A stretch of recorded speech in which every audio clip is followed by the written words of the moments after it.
Awesome. Well, last but not least in this heat, we've got a lot of questions. I'm sure there's more to come. We've got Dr. Johana Sosa Jurado, a pediatric surgical resident from Ecuador. She's representing IBEROAMERICANA with the work Epidemiological Study of Pediatric Robotic Surgery at Carlos Andrade Marine Hospital. Sorry, Cecilia, you could probably have said that better than I did, but let's play it. Good morning, everybody. I'm resident of the second year of the Pediatric Surgery program, and I'm going to talk about epidemiological study of pediatric robotic surgery at Carlos Andrade Marine Hospital, Quito, Ecuador. The objective of our study was to present the epidemiological profile of pediatric patients undergoing by robots and to compare the learning curves according to time of robotic surgeon at our institution.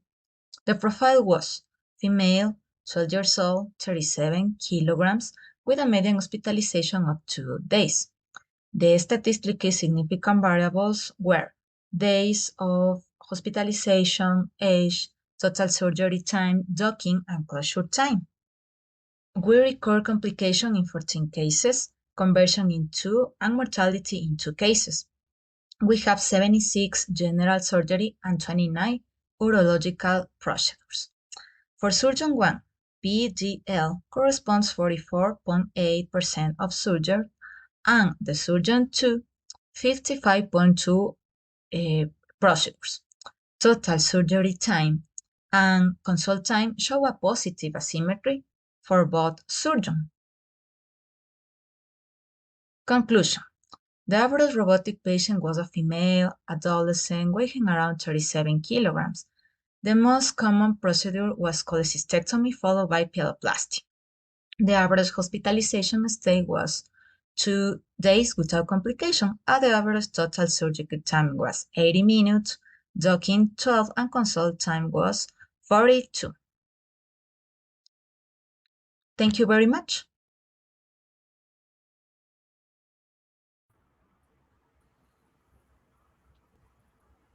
Well, I know I have questions, but I keep feeling like I'm taking up all the time here. So Cecilia, why don't you go first, and then I have 2 questions actually. So. Okay. One of the questions is like, is there any difference between the learning curve of complex operations versus basic procedures? Yes. Thank you for the question first. Second, yes, there are a difference very important in our study. We have a young program of robotic surgeons, 2021 from 2023, and 2 surgeons with operation or operate colorectal, more difficult surgeries. The learning curve was separate or most time to realize the surgery. For example, cholecystectomy, hernioplasty. This is not difficult, but a small difference with colorectal surgery. The time for realize or do the surgery was very short. There are a difference. Johana, thank you so much for the presentation. As somebody who still is too stubborn, me, to do robotic surgery, I want to do it, but I haven't found the need yet. And here's my question.